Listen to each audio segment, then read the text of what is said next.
Hi friends, and welcome back to the Baseball Card Illustrated channel. I'm Bronko, the PSA 11, and this is a video of my pickups from a card show I attended over the weekend in Milwaukee.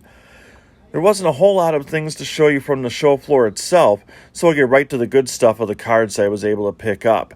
But the promoters were nice enough to have this little contraption right there at the bottom of your screen where you could put your cards and other memorabilia of the football team from Missouri, and then some nice men came by and they hauled it away to the dump where it belongs. So I thought that was a great addition by the card show organizers, and I'm very thankful for that. Now, let's go ahead and take a look at some of the cards that I was able to pick up. My last purchase of the day is actually one of my favorites, and it's this right here.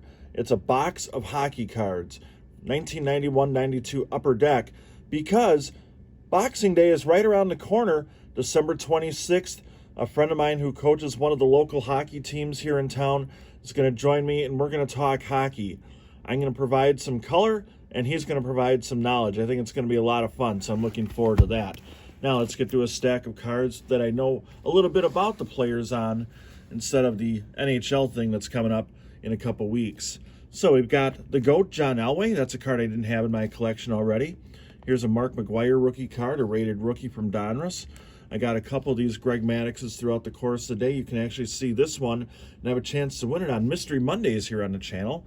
For $1, I picked up an Austin Riley rookie card.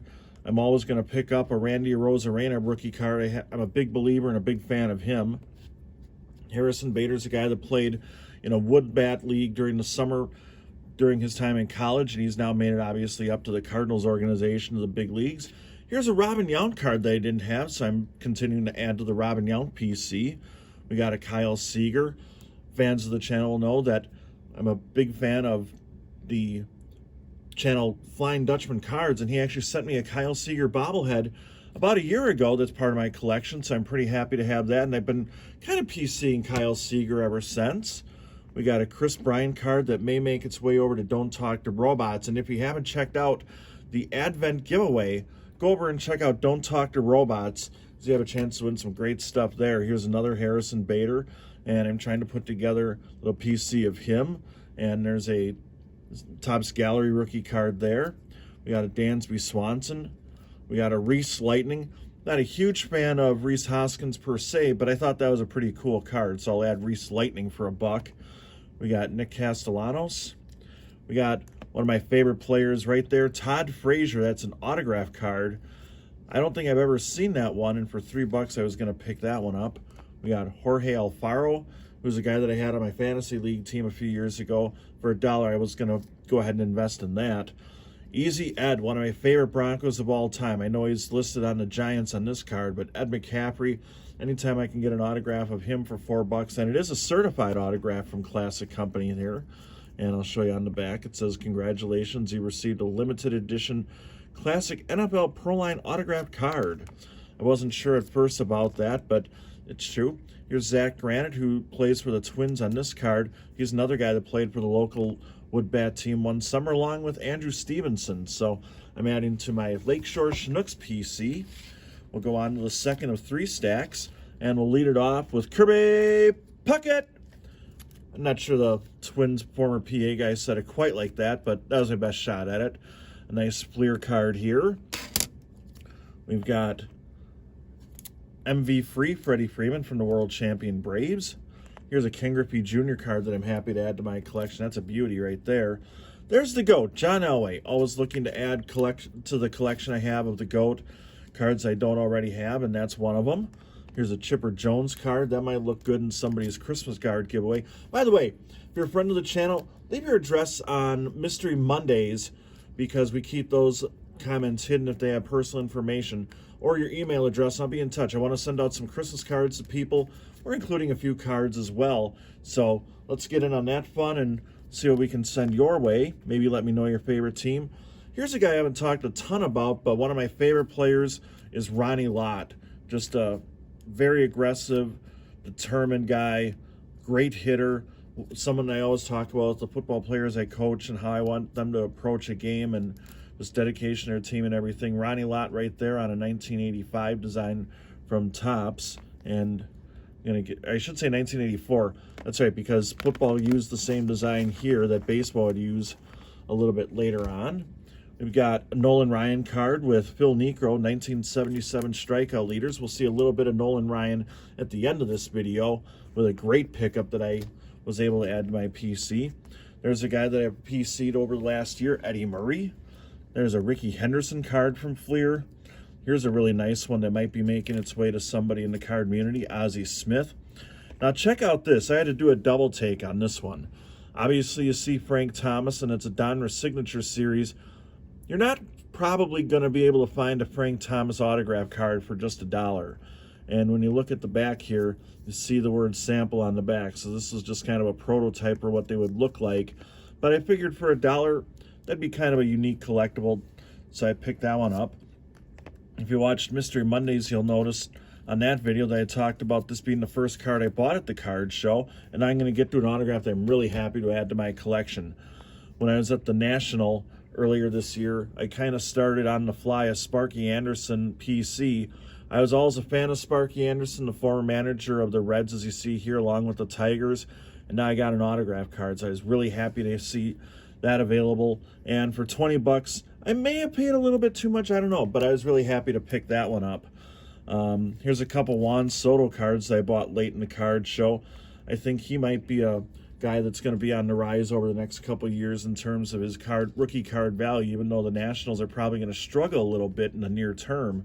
I think there's a lot of upside with his cards, so I'm kind of stockpiling those. And here's a few other autographs. We got Yasmani Grandal now with the White Sox. He played a year with the Brewers. We got a Louis Tiant card, and this one's kind of cool because it's numbered. It's numbered out of the Donruss Optic Signature Series, Optic, numbered to 50, number 40 of 50. I figured for $9. I know he's a guy that's done some TTMing through the mail, but I kind of like the way that card looks, so I picked that one up. Then we got now former Brewer and current Marlin, Avi Garcia, picked up an autograph card of him from Prism. $5, I figure I couldn't go wrong there. Now let's go to our last stack of stuff from the card show in Milwaukee that I attended over the weekend. Now I talked about Nolan Ryan. Here's another card that I picked up, 74 highlights, and I'm trying to build on a collection that I've had going for quite a while. I've always been a Nolan Ryan fan, and I'm trying to pick up some of the older stuff of him, kind of at the opposite end of the spectrum of a career. Here's Jason Dominguez. And main reason I picked this up is I think everybody knows a little bit about him if you're into rookie cards or guys on the rise. And I didn't want to do the same thing with him that I did with Wander Franco. I kind of waited to buy his rookie card, or his first Bowman, I should say, card. So jumping out on this one, and who knows what's ultimately going to happen with him, but I figure I might as well go ahead and pick that up. And then here's a big stack leading up to the final card that I'm going to show you, a big purchase. This is just a whole bunch of cards I got for $1 a piece. We got a Juan Dunston. We used to do the Shawno-meter here to track subscribers on the channel, so I figured I should probably eventually add that to my collection. We got a Dave Winfield card for my Winfield PC. There's a Greg Maddux I didn't already have. We got a couple Tom Glavine rookie cards from 1988 Topps. Here's a Barry Larkin rookie card for $1. I'll usually buy that. I'm going to send a few more cards the way of Lisa Z, including that Jim Abbott and this one here. She's a big fan of Jim Abbott, so wanted to get a couple cards to send our friend Lisa Z's way. But a couple of these Jesse Winker cards. He had a pretty nice year in 2021. Figure why not speculate and see if he can repeat that in 2022 and maybe 2023 and boost his value a little bit, although Reds are kind of in a free fall this offseason, it sounds like, as they kind of reassess and reevaluate what they want to do with their roster. There's Randy Johnson, 1989 Fleer. I'm sure you've all seen that card a million times. Here's another Greg Maddux that I didn't have. We got another Tom Glavine, a little more Jim Abbott for you. And the last, actually, here's a Robin Yount card that I didn't already have, I don't believe. So I figured for $1 I better pick that up. And now for two more Nolan Ryan cards. And the first one is a little bit more current. That's an Allen and Ginter Chrome card. And I just like the way that looked. I didn't have that one. But this is probably one of the most, if not the most expensive card I purchased along the way today. I apologize for that edit. The final card is this, a 1977 Topps Nolan Ryan card. I was going through my collection of Nolan Ryan cards recently, and decided that, I had some cards from the early 80s, I think one, maybe two from the 70s even, but I wanted to try to help add a little bit to that, make it a little bit more well-rounded for his career, rather than just have cards of him in the various uniforms of teams he played for in later releases. I wanted to pick up a couple from maybe his time spent with the Angels, so I was able to pick this one up, and I was pretty happy to do that. It's certainly not a 10. It's got a little bit of paper loss there on the front, but the corners are pretty sharp, and the centering is what it is, but that's just the way things were in the 70s. So I was pretty happy to find this and add this to my collection. Anyway, I hope you enjoyed this look at some of my card show purchases, and we'll try to do this a little bit more periodically throughout the course of the time here on the channel.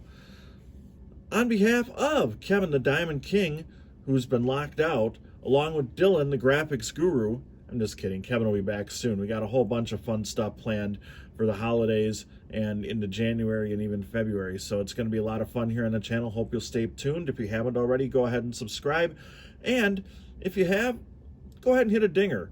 That's right, hit the little bell, the notification icon, to let you know every time we post a video right here on the Baseball Card Illustrated channel.